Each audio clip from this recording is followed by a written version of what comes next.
closing OSCE with this very handsome gentleman who's got timeless and the most precious, minimally invasive contribution not only to the vascular but the general surgical field. Identify this gentleman, identify his most precious discovery, or I would say most precious invention. Somebody has to give an answer. This is written all over in the question. The answer is written. Who is this gentleman and what is his timeless contribution to the field of surgery and vascular surgery?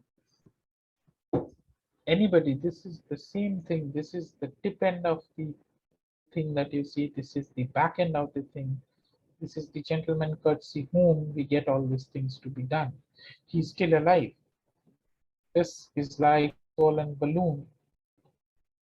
He started off all this by cutting one of the fingers of the gloves and tying it to wires from the gear and wires from the motorcycle engine. This gentleman is still amongst us. And the answer to this starts off, his surname starts off with F. This picture you see is none other than Thomas Fogarty. He discovered this Fogarty catheter or the thromboembolectomy catheter. This is nothing else apart from the Fogarty catheter that you see. The most common indication where you would use this is for thromboembolectomy. Now, having answered these two, if you have seen somebody undergo thromboembolectomy, next day, or let's say 6 hours or 7 hours down the line when you have gone to the ward, what are the parameters you would look at the bedside? What is the most important limb and life-threatening sequelae that you would like to rule out? Acute limb, acute occlusion. You use this gentleman's brilliant device to do a thromboembolectomy. The artery is clear. You have very good blood supply on the cable. Day one, you have done it 10 o'clock in the night, gone home. Next day, 8 o'clock, you come. Which parameters would you look? What is the most important limb and life-threatening sequelae that you would be happy not to see? So remember, once you have done a Fogarty, how is a Fogarty used? That is something that you need to know. Now, this is a clot in the femoral artery. When this gentleman Fogarty saw his boss doing surgery, he would have seen him cut it big like this, trying to take out the clot here. But nobody knew whether there were fragments in the clot in the distal artery or not.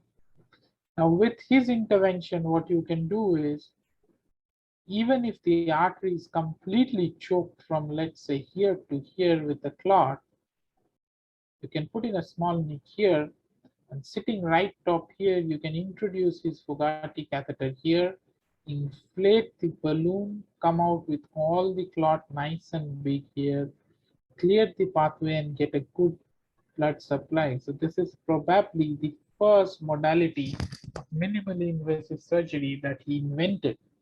So what you can do is you can do a distal thromboembolectomy from a small nick here using the Fogarty. Now, once the blood supply comes here, you get something known as reperfusion injury. So this area was deprived of blood supply. All these muscles were building up God knows what, lactic acid, poisonous substances, free radicals, anaerobic metabolism going on and whatever. Once the blood supply has come here, this has undergone tremendous reperfusion injury, which gets reflected in two ways. One is the local muscle swelling tissue edema, known as something compartment syndrome, and the other is all the toxins can go and hit your heart, causing arrhythmias, can hit your kidney due to the toxins and the muscle necrosis or rhabdomyolysis, and it can cause an acute kidney injury. So when in the bedside next day, of course, you're going to check the distal pulses, but you're going to rule out a compartment syndrome. You're going to rule out an acute kidney injury due to rhabdomyolysis, and you're going to rule out any form of arrhythmias or dyselectrolytemias due to muscle necrosis. So this gentleman is none other than Thomas Fogarty.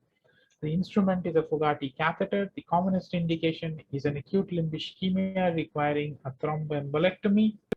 Day one post-op or immediately few hours post-op, you should look for distal pulses. You should look for urine output. You should look for a regular cardiac rhythm and electrolyte. And you should pray that the person has not developed a compartment syndrome. And should he develop a compartment syndrome, it would require immediate decompression at the bedside, if not in the theater. So that is all that I have to discuss in the OSCE.